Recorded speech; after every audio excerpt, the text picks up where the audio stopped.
inégalable, bien incomparable, et N veut dire naturaliste. C'est-à-dire, Chérin veut dire, je suis un créateur hors série, je suis un expressionniste remarquable, on ne peut pas me comparer à personne. Chéri signifie l'amour du travail bien fait, l'amour de l'artiste envers son public, cette complicité qui règne entre le public et l'artiste, cet amour-là. Donc, Chéri Chérin, c'est ça. Moi, je suis né avec le dessin. J'ai l'art dans le sang. Quand j'étais à l'école primaire, je griffonnais partout sur les murs. Et puis, mon papa a souhaité que je sois prêtre de l'église catholique. Et il m'a envoyé au séminaire. Là-bas, les jésuites qui étaient là-bas, ils ont vu que j'étais fort à dessin. Ils ont dit non, lui, il est bon pour le dessin. C'est eux qui m'avaient orienté, envoyé, disons, à l'Académie des Beaux-Arts de Kinshasa. Bon, arrivé à l'Académie des Beaux-Arts, des humanités jusqu'au supérieur, j'ai fait la céramique. Mais quand j'ai fini mes études de céramique, je préférais revenir à mon premier amour, la peinture. Alors, à ce moment-là, j'ai commencé à faire une peinture publicitaire et la peinture populaire sans le savoir. À cette époque-là, le mot peinture populaire n'existait vraiment pas. On qualifiait cette peinture de naïf. Une peinture pour les gens qui n'ont pas beaucoup étudié. Quand on parle de la peinture populaire, on voit Chéri Chérin, on voit Chéri Samba. Nous sommes les précurseurs, c'est nous qui avons créé le chemin. Sans oublier aussi le Febodo et Moké. Nous sommes les précurseurs de cette peinture. Avec notre arrivée, nous avons fait ce qu'on appelle une révolution. Nous avons changé beaucoup de donnes, beaucoup de choses dans la peinture. Les thèmes de l'époque, c'était des thèmes à caractère local. Aujourd'hui, nous avons essayé d'étendre notre vision sur le monde, sur l'actualité internationale. Notre source d'inspiration d'abord, c'est la religion. L'histoire politique nous inspire beaucoup, la mythologie aussi, sans oublier les thèmes de la vie sociale, urbaine, sont nos principales sources d'inspiration. La SAP, d'abord pour moi, c'est un mot qui signifie société des artistes et des personnes élégantes. Ce concept a eu sa source vers les années 70-80 avec Papa Wemba. C'est lui qui fut le chef de cette idéologie. Pour moi, la SAP, c'est le rêve européen, parce que tous les jeunes rêvent l'Europe. Les jeunes chez nous ont fait de la SAP toute une religion. Ils dépensent tout leur argent pour bien paraître. Même s'ils n'ont rien à manger, mais ils préfèrent bien s'habiller pour bien paraître. Moi, je trouve ça comme une politique de rajeunissement.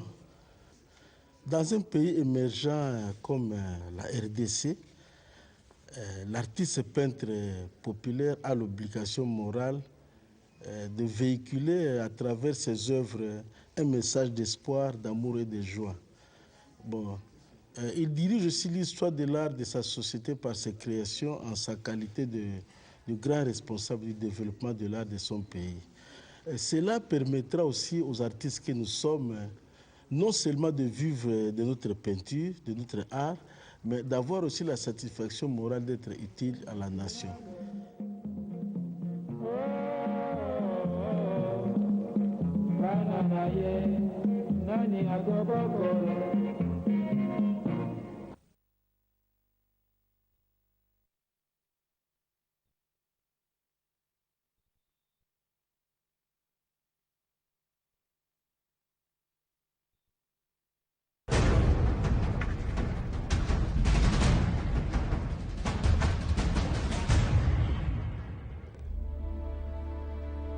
Le site PEMKAO dans la commune de Bipemba va devenir un des quartiers administratifs les plus importants de la ville de Mbuji-Mayi. Ce vendredi 25 septembre 2015, le gouverneur de province a visité plusieurs bâtiments publics dont certains sont en pleine érection et d'autres déjà finis. Il s'agit d'abord du centre multifonctionnel genre dont les travaux viennent de commencer. Ce dans le cadre du projet de renforcement des infrastructures socio-économiques prises en sigle, financé par la Banque africaine de développement. Les travaux prendront 6 mois et le Conseil provincial de la femme pourra mener ses activités dans ce bâtiment. Juste à côté se trouve une autre œuvre architecturale moderne, le prochain cabinet du ministre provincial de l'Agriculture et développement rural. Les travaux déjà exécutés à 95% ont été financés par la coopération technique belge. La CTB a encore financé juste en face la construction du siège de la direction provinciale de l'agriculture, pêche et élevage. Les travaux sont déjà terminés. Alphonse Ngoï-Kassanji a encore visité le bâtiment administratif en pleine réhabilitation par la Banque africaine de développement à travers le projet d'appui au développement des infrastructures rurales, Padir Kassai Oriental. Dernier complexe visité ce vendredi, la maison de développement rural qui est même déjà opérationnelle à PEMKAO.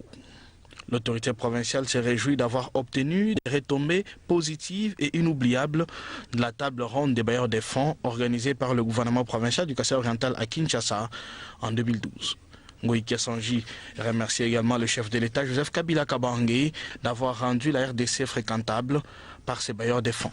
J'avais organisé une table ronde à Kinshasa avec les partenaires du gouvernement où j'avais présenté notre plan quinquennal. Je suis heureux aujourd'hui de voir que tous les projets sont exécutés le programme comme convenu avec eux.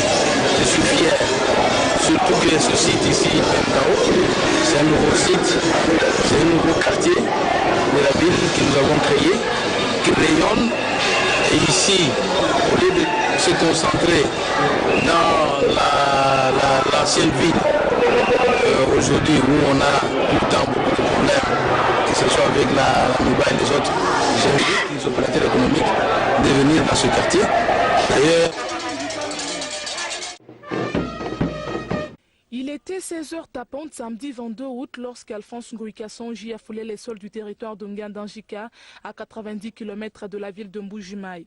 Comme il fallait s'y attendre, une foule immense était au rendez-vous pour souhaiter la bienvenue au gouverneur Ngoï-Kassanji dans ces territoires qu'il a vu naître et grandir.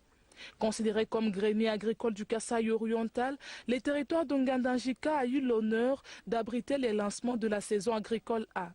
Bien avant, Alphonse Ngoï-Kassanji a rendu un hommage mérité à Joseph Kabila Kabange, président de la République, pour ses appuis dans le secteur agricole. Je voudrais rendre hommage mérité au président de la République, son Excellence Joseph Kabila Kabange, pour son engagement pour le développement de notre pays, surtout son engagement dans le domaine de l'agriculture. Il a doté pour la première fois le pays, après les Belges. C'est lui qui a acheté des tracteurs pour sa population. D'une cérémonie à l'autre, Ngoï-Kassanji a inauguré la station d'essence OGK initiée par le projet d'Itunga. Dans son mot de circonstance, le gouverneur du Kassai oriental a félicité le numéro 1 de cette ASBEL pour ses actions de développement. Notons que le séjour de Ngoï-Kassanji en Ngandanjika lui a permis d'apprécier à juste titre la marche de la révolution de la modernité. Chemin faisant, il a évalué les travaux de réhabilitation de la société Ameco sur le tronçon Mbuji-Mayi-Nkwadi qui lui a valu 35 minutes de route. Ngoï-Kassanji s'est réjoui de voir l'eau couler 24 heures sur 24 en Ngandanjika. Non, ça fait... Quand il y a...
avec l'expression de nos hommages les plus déférents. Excellence, Monsieur le Président de la République, comme nous avions hier à le souligner il y a peu, à ce même endroit, lors de la cérémonie du lancement officiel des travaux de construction de cette bâtisse, la ville de Kinshasa, capitale de la République démocratique du Congo, est fière de bénéficier une fois de plus d'un important ouvrage moderne qui vient d'enrichir le lot de réalisation dans le cadre de la révolution de la modernité politique, ô combien visionnaire, prôné par supplémentaire dans les styles de vache, de leur fil vers les concerts de mégapoles modernes. La population quinoise et son gouvernement non seulement expriment leur profonde gratitude à l'endroit de l'homme de parole qui se permettent par ailleurs d'appeler chaleureusement homme de force tranquille, mais aussi rassurent le président d'un soutien total indispensable au parachèvement de l'œuvre salvatrice de reconstruction du Grand Congo en passe vers le méchant. En ces lieux devenus désormais historiques. Nos remerciements vont sans nul doute d'abord au président de la République, chef de l'État, qui, malgré ses multiples occupations, a accepté de venir personnellement inaugurer ce monument, baptisé monument de l'unité nationale. Ceci démontre, si besoin en était encore, l'importance qu'il attache à la paix, à l'unité nationale, dont ce monument est la symbolique. Excellence, Monsieur le Président de la République, qui ignore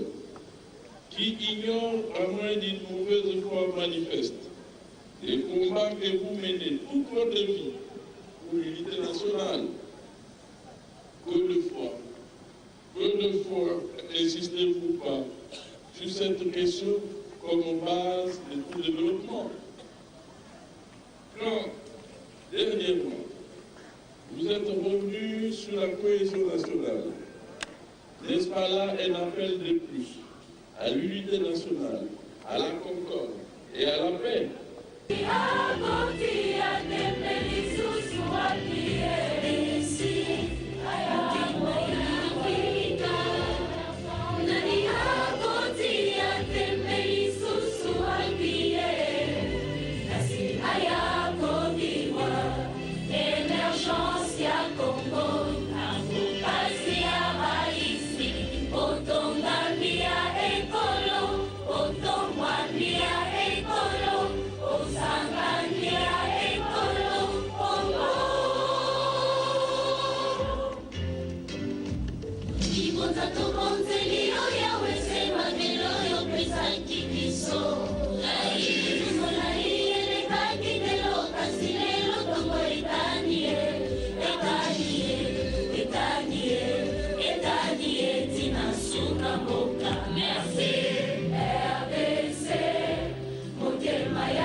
Bull.